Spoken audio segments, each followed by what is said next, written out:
The mid-2010s was probably the best decade for gaming. God, I can already smell the comments telling me how the 2020s were way better as if it's been a full decade yet. Jimmy, you idiot. Less than 30 years ago, gaming was still seen as this super nerdy thing to be interested in. But more recently, things have become a lot more mainstream. I can bring up things like the Game Awards without my friends asking me the last time I took a shower, and that's great. Most people know what the big gaming consoles are. Most people play games, as seen by this random source I found. Being a gamer has never been more profitable too. I mean, look at the platform you're watching this video on. You probably watch one or two gamers, whether that be someone like Russian Badger or AlphaRed. Of course, I couldn't forget the dozens of esports players and clans that earn a boatload of money. Citation needed. And with gaming becoming more mainstream and profitable, so did indie games. Before the 2010s, it was rare for an indie game to even become a cult classic amongst a few hundred people, let alone blow up. Gun to the back of your head, name 5 indie games that came out before 2010. You're dying, you're dead.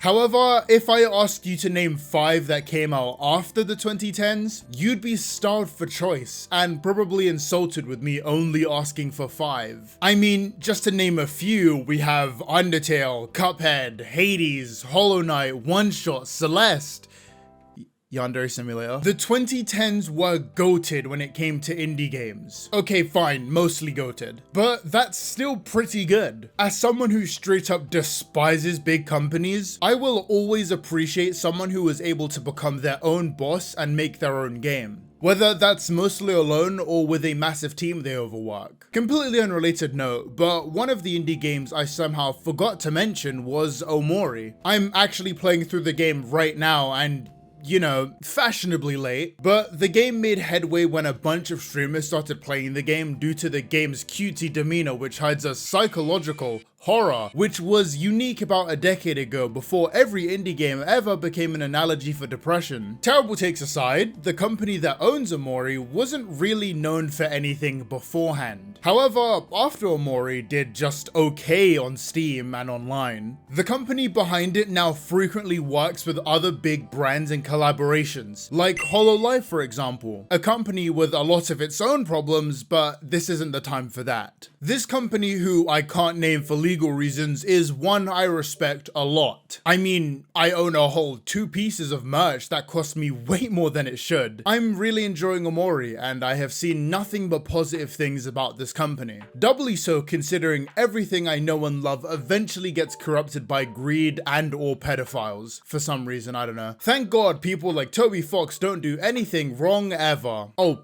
by the way, the amount of people who commented about Toby Fox the last time I mentioned him was really hilarious. Yes, I know he made the Halloween hack, but consider Undyne and Alphys, his sins are forgiven. I'm really glad that the company also has its hands completely clean and has never ever done anything wrong, except promote Shota and overwork their workers so bad they almost died and then lie about it.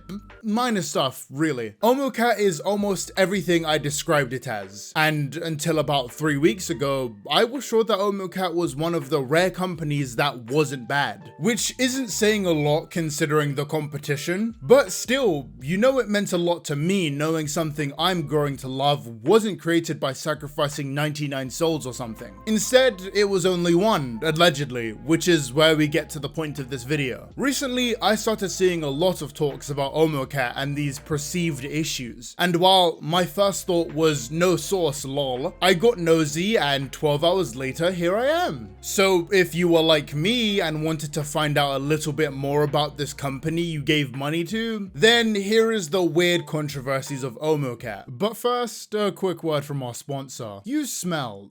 Wait, haven't I done this before? Scentbird, the brand that stops you from smelling at the function. But oranges, despite your Saul Goodman level marketing schemes, I'm not sure about Scentbird. What does it offer that the competition doesn't? Well, how about one of the largest collections of fragrances for an affordable price? If you want to have a 30-day supply from brands like Gucci, Prada, and Versace, then this fragrance company is the one for you.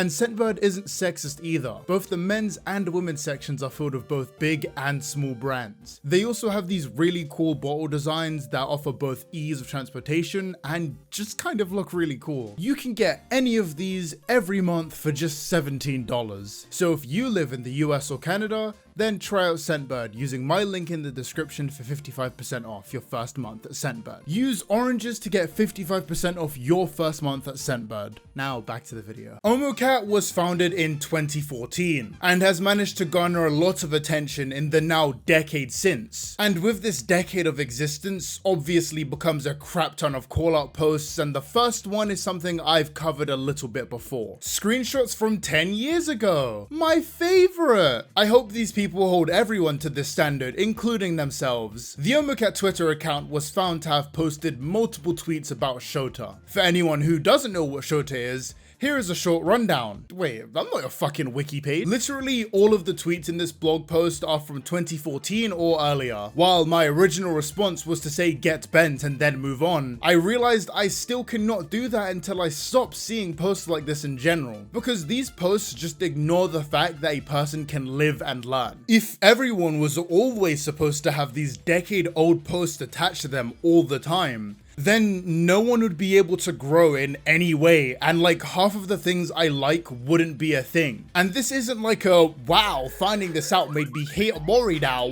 why did you do this? This is a, no one on the face of the planet is perfect except me, and even I have moments I'm not proud of. And don't get me wrong, the shit Omocat was saying back in 2013 is straight up devious. The Tumblr where these tweets came from actually said something that made me spit out my drink when I read it. A grown woman tweeting about how she doesn't like all little boys, but thinking about her 3rd grade crush makes her flustered is just straight out pedophilia. You cannot deny that. This is weird as fuck. But like, is it though? Crushes and loves are for losers and all, but there might still be feelings there. I really don't know if that's a hot take, but even I still reel over the stuff that happened years ago. I don't know, maybe I'm the weird one and I'm projecting. Like, even my most jaded take on these tweets is that Omocat was a young idiot, and when the game took off, realized how much of a colossally bad take that was. It's always funny seeing posts saying how they don't believe in cancel culture while throwing shit like this out there. Her apology says as much. Oh, by the way, did you know Omocat was a girl? That's crazy. I thought only dudes can make games in a reasonable time. Speaking of games and making them in a reasonable time, the treatment of devs and animators is something that annoys me a lot, especially with the type of stuff I've covered in the past. These IPs pull a lot of money. Pay these niggas more, they deserve it. Which is also why the rest of this video will be me trying not to start fuming at Omocat for the alleged treatment of a dev who worked on Omori. Up until this point, Omocat had a nearly spotless record. Sure, a large group of people thought she was a pedophile, but that just kind of happens when you're a content creator. Other than that tiny little thing, her record was perfect, but this was about to drastically change. A Twitter user by the name of MelonKid would drop a few posts about their treatment while working for Omocat. They were one of the programmers for Omori and had issues with the amount of work Omocat piled onto them, as well as a few other things. It's a lot, so I will try not to read every single tweet. If you want the full context, this will be linked in the description. But before that, look at these numbers. Aren't they just pathetic?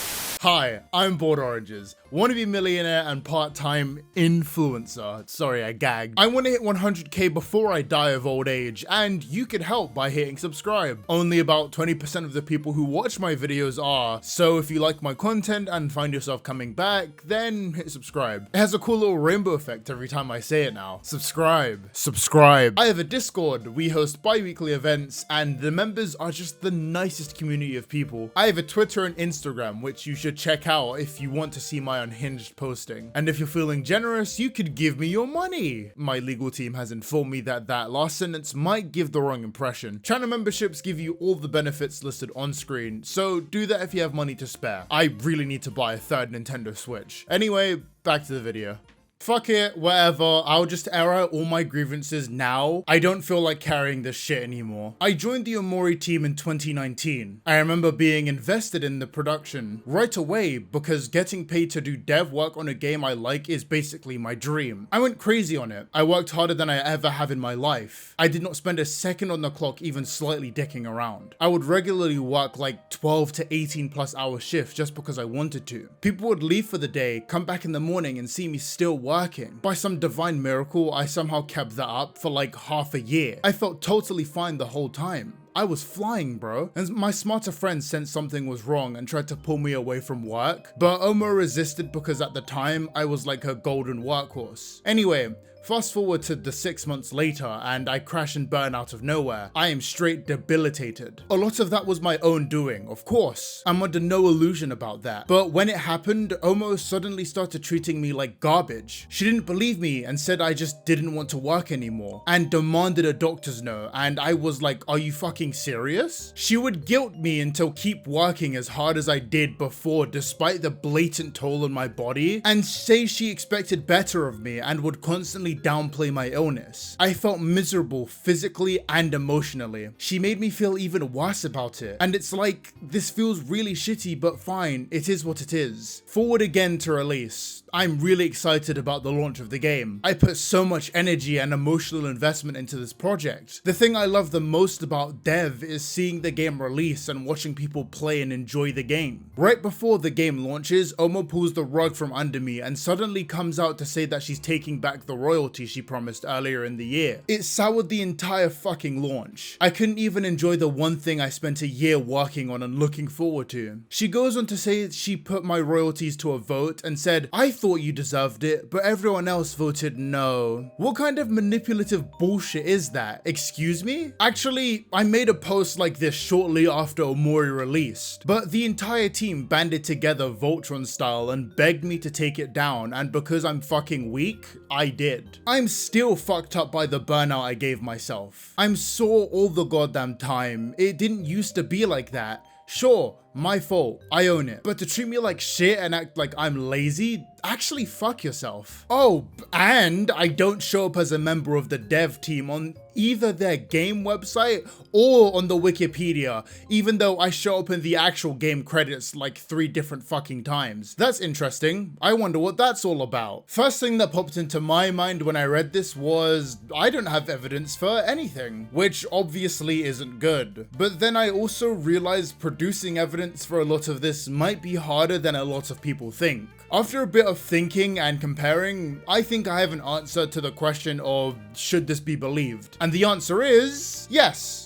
I think. When it comes to the idea section, I can't really comment on that. However, this post came out 3 whole years after the excess of Omori. Omocat was a big deal by this point, and because of that, it makes me want to believe MelonKid's story more. I mean, no offense to MelonKid, of course, but currently the biggest thing they're known for is this blowout with Omocat, a company that just dropped one of the biggest indie games ever, the same company that works with multi-million-dollar companies every few months, the same company that would definitely start to have some sway behind the scenes. I think making a post like this for attention is super unlikely because Melon would get blacklisted from a lot of companies. Hell, places like Game Freak would gun them down at the door if Melon ever worked there. I feel like I've gotten lost here, but the point I'm getting at is that a post like this would make a lot of companies not look at hiring you because you posted stuff like this online. Like, there is no motive here. MelonKid posted this on Twitter too, and while I'm sure you could argue that this has done a lot to get more eyes on their own game they're making, I still can't see that being the reason because it's Twitter. Everyone on Twitter there are fake activists who would forget about whatever they're fighting for the moment it's no longer trending. And there also is the idea that Melon would have only made this post to ruin Omocat's image, which I also don't buy for the reason I just said. The short tank in merch sales for Omocat and Omori wouldn't be worth giving up a huge job like working at Omocat. And sure, there were other members of Omocat who also came out and said that everything was fine at Omocat and that they were confused by MelonKid's post. And while I don't think these people are lying, I don't believe that their personal experiences are the only way a person was treated at Omocat. Like, I don't think everyone there was treated as poorly as MelonKid, and I don't think everyone was treated perfectly. It's a perspective thing. I also don't think Omocat forced this response out of anyone. In a situation like this, that is probably the most bad thing you could do, because that would murder your PR and also make you look like a supervillain. But I'm sure some of you are asking, where was Omocat in all of this? Not the company, the person Omocat. That is so annoying to have to like separate Omocat the person from the company also called Omocat. I'm gonna call them LaCat with a K because I like being different. LaCat would make a response on their own personal account. To all Omocat staff members that have come to my personal defense, it seems that things have spiraled out of control very quickly. I know that everyone is very hurt and upset by the situation. I understand the desire to act out of frustration of wanting justice and to share the truth. We all care about the company a lot and want people to understand our hardships, but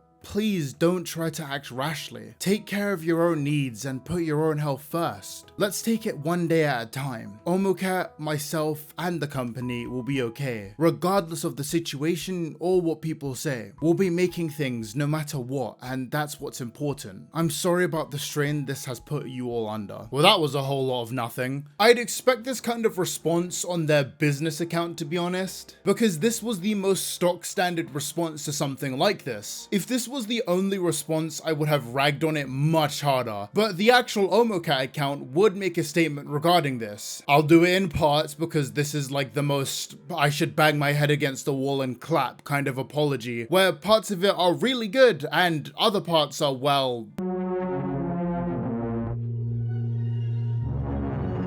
hi Melon, I wish we could have talked this out person to person, but I feel like this needs a public statement. When we started working together, I immediately noticed your talent and passion for game development. I was in awe of your knowledge and abilities and was incredibly excited to have you as part of the team. That is something I personally would have loved to see happen instead of this blowing up on Twitter. But that didn't happen because Melon immediately brought this to Twitter after not receiving a response from LaCat. This is something I wouldn't have done personally, but I can understand that after months of abuse, a person wouldn't want to give their abuser the benefit of the doubt here. During Omori's development, I offered royalties to those who had been working on the game for a long time, through multiple years of hardships. When we first hired you, I noticed the quick contributions you were making to the game and offered you royalties too. However, as we worked as a team, I realized you were also making decisions on your own accord that disrupted Omori's production, such as overwriting other people's code, adding unapproved content and then having to remove it later, and talking down on other team members' abilities despite being told not to do those things. You continued this behavior, and I continued to pay you extra overtime hour wages for it, despite the added work and friction it was causing. About your contract and royalties, your contract was breached when you stopped working on the game regularly, and then eventually left Omori's development months before the end of production. During development, I tried to keep everything civil and prioritize the game's production, but the reality is that although you did a lot of great work in your time, it didn't reflect the extra amount of work and struggles you created by your behavior. Considering the amount of work done by the other team members that stuck until the end, the overtime pay you already received for causing more work, and the salary pay you continue to receive even after you drifted from the production, I felt that you had already been fairly compensated financially for your time and credited appropriately in the game. So the reason you took MelonKid's royalties from them is because they were being shitty to some of their co-workers. Are you stupid? Sure, I understand being upset with MelonKid for the way they treated people, but the multiple hours they put into the game still happened. That doesn't take away from that. If it did, then why would you even credit them for their work if they were such an ass? This is a stupid reason, and I completely stand with MelonKid on this part. Pay everyone involved in anything you do except accept the writers. Sure, the breaching of contracts does muddy things a lot, but I still stand on the hill that MelonKid should have been given royalties. I mean, their bloody name is in the credits, for God's sakes. Even with this done now, I can't truly say that the cat is evil or whatever. Look, there are much worse people on the internet, and that isn't me trying to dismiss what happened. This is me being completely honest about how I feel about this. I won't lie and say Omocat did nothing wrong, because they did. Very clearly, they did a lot of things wrong, like not paying a programmer royalties because they got sick and had to quit the project, and the horrendous stuff they said a decade ago, which they should totally still be held accountable for, and for the rest of their lives for a matter of fact. But they aren't really bad. They did a really bad thing, and to give them credit, they did try to rectify things after this blew up on Twitter. And for me personally, that does mean a lot. I try to judge people based on their actions, all of their actions. And while I would have been much harder on them if they didn't apologize, they did, and I think that's admirable. Though I will say that this isn't my apology. This is an apology for MelonKid, someone who was treated poorly by Omocat, and whether they choose to accept the apology or not is entirely up to them. But considering they have Omocat blocked, I probably can guess what happened. Thanks for watching the video, or let's be honest, listening. I hope whatever ranked match you're playing is going as poorly as possible, and for the people tabbed out who are drawing, who I know exist, I hope your program crashes and you forget to save it. Oh wow, that was really mean actually. I don't really have any updates on what's been going on. I've kind of just been working while taking a few breaks in between, and it's been killing me. I don't know if I'm gonna be able to work fast enough to make next week's video.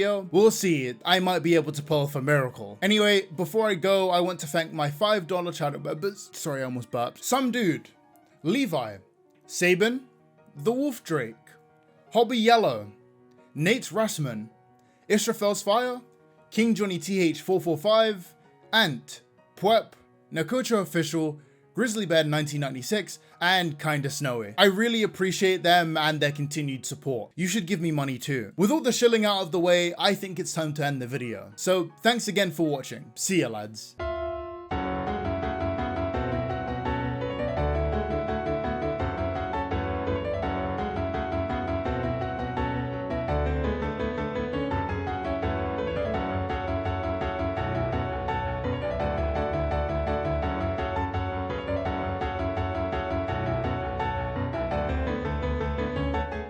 And make sure to try out Scentbird using my code linked in the description. That's oranges for 55% off your first month at Scentbird, so you don't smell at the function.